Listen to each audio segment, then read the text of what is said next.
Dumako naman po tayo sa kanyang 2019 SALN habang siya po ay alkalde po ng Davao City. Ang kanya pong declared net worth nilang mag-asawa ay 55,613,051. Tama po ba to? Do you confirm this? Your Honor, I'm reading the 2019 SALN submitted by the Vice President, and it is stated here that her net worth for then was 55,613,051 po. At magkakano naman po yung kanyang cash at cash deposit noong taong 2019?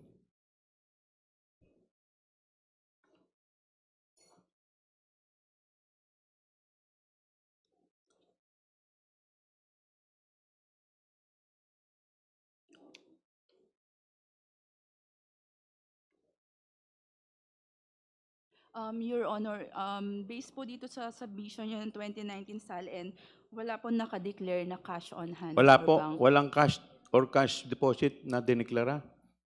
2019. Tignan po ninyo na maigi.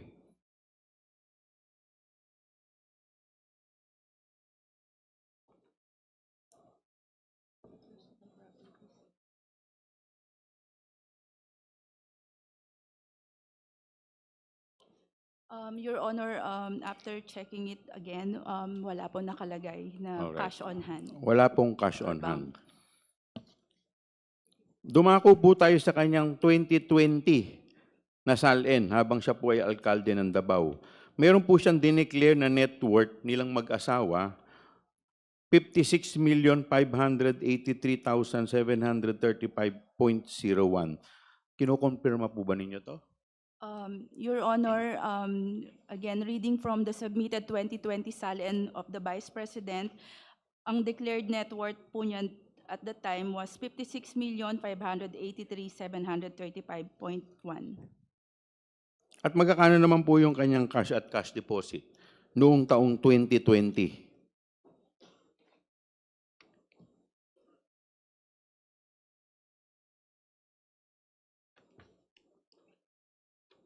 Your Honor, based on this 2020 SALN, wala pong nakadeclare na cash on hand or cash deposit ang Vice Wala rin President. pong cash tsaka cash deposit. Yes, Your Honor. Okay. Paki-double check po ninyo.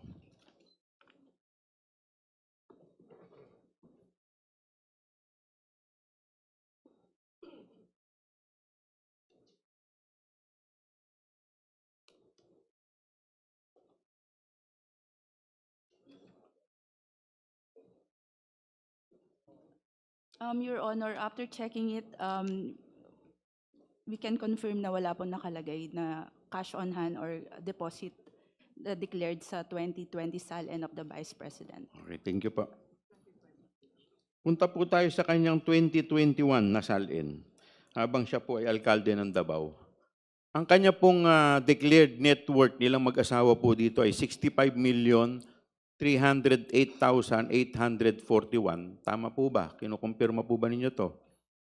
Your Honor, again, I'm reading that the 2021 SALN submitted by the Vice President at ang declared net worth po niya was 65,308,841. At magkakano naman po yung kanyang declared na cash at cash deposit sa kanyang SALN noong 2021?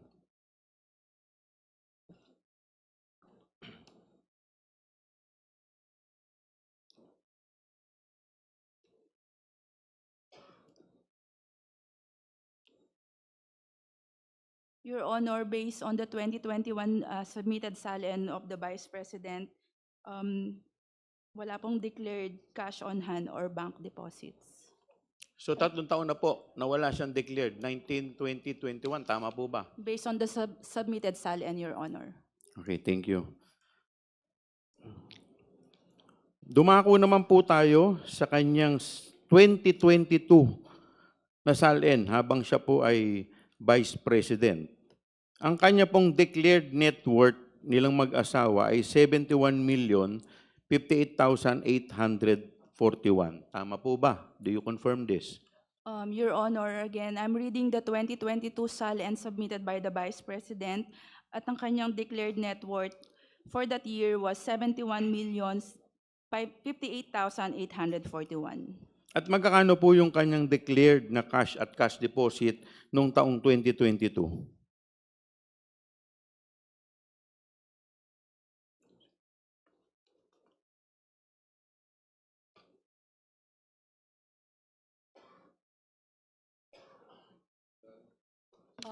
Your Honor, based on the 2022 SALN submitted by the Vice President, wala po nakadeclare na na cash on hand or bank deposits. Pakisiguraduhin po ninyo, baka namamalikmata lang po kayo. Give us a few seconds, Your Honor.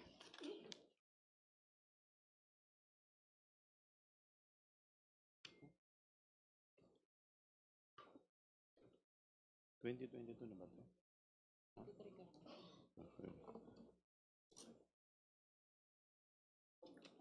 Your Honor, based on our second look for this SALN, wala din po talaga nakalagay na cash on hand or bank deposit.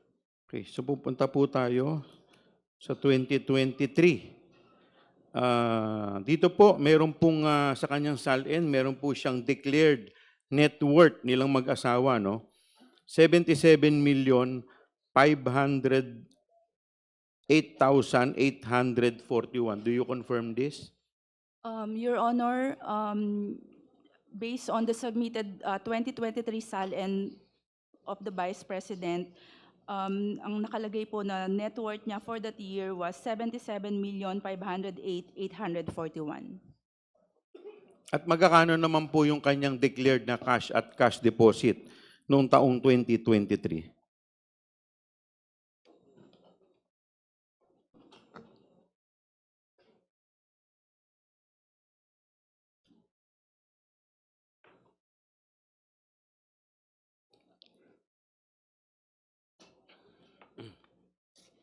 Your Honor, based on the 2023 SALN submission by the Vice President, wala pong nakalagay na cash on hand or bank deposits declared. So sa 2023, wala pa rin po. Wala po, Your Honor. Okay. So, punta na po tayo sa kanyang declared SALN for the year 2024. Ang sabi po dito, meron po siyang declared net worth na 88,512,370.22. Tama po ba to? Your Honor, based on the 2024 SALN submitted by the Vice President, the declared net worth then was 88,512,370.22. At magkakano po yung kanyang cash deposit? Declared cash at saka cash deposit noong taong 2024.